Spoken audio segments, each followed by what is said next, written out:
So here we have the Audi A4 on a 68 plate. I'm going to start off by hopping inside the car and running through some controls first of all.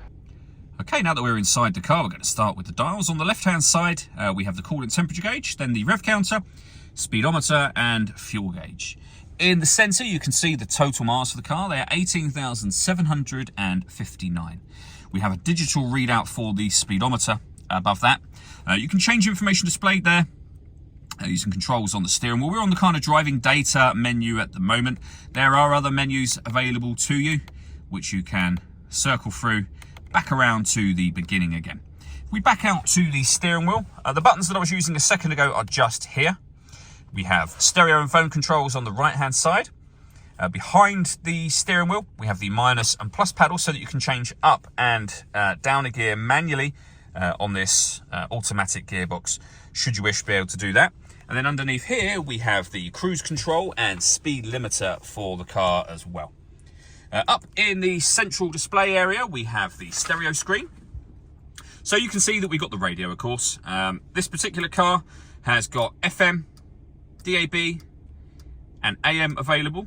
So plenty of ways to listen to the radio. If you want to listen to your own music, you do so under the media heading just here. And again, there are a number of ways you can listen to your own music, and they include Bluetooth audio. So not only can you make and receive phone calls, you'll also be able to stream your music wirelessly once you've paired your phone, of course.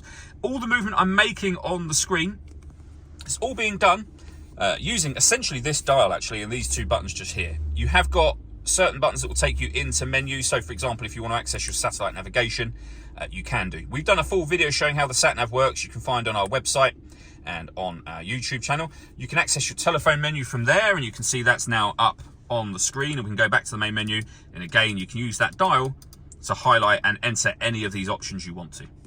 Below that, we have dual zone climate control, so you can adjust the passenger and driver temperature. You can increase and decrease the fan speed. You can determine what direction you'd like the air to be distributed in. When you're happy with those settings, you can turn your air conditioning on and off and put it on eco from here. You can adjust the fan speeds just there. When you are, as I say, happy with the settings and you've got your air conditioning on, you can leave it like that if you wish to, or you can hit auto. The car will then maintain this temperature for the passenger by taking control of the direction of the air and the fan speed. And again, you can do that for the driver side as well. Any manual adjustment, as you just seen me do, will override auto on both sides. We have a heated driver's seat with 3 different heat settings, and the same over here for the passenger side as well. We can change the driving setup of the car, so you can put it into dynamic, comfort, etc. This button will turn off the stop and start. So this car's designed to cut out when it's stationary in traffic to save you fuel. That system is turned off when that light shows. We can turn our traction control on and off, our parking sensors on and off, and this button here will shut down the screen and turn the screen back on again, really for nighttime driving in case you're getting glare from the screen. We have a 12-volt charging socket, the USB input, the buttons I went through just a moment ago, and then the gear lever for the fully automatic gearbox with an electronic handbrake, auto hold function, and the main volume for the stereo just here. All that leaves me to say is thank you for taking the time to watch this video. If you'd like to come and see the car in person and have a test drive, please feel free to call either of our MJA sites. We'd love to hear from you soon.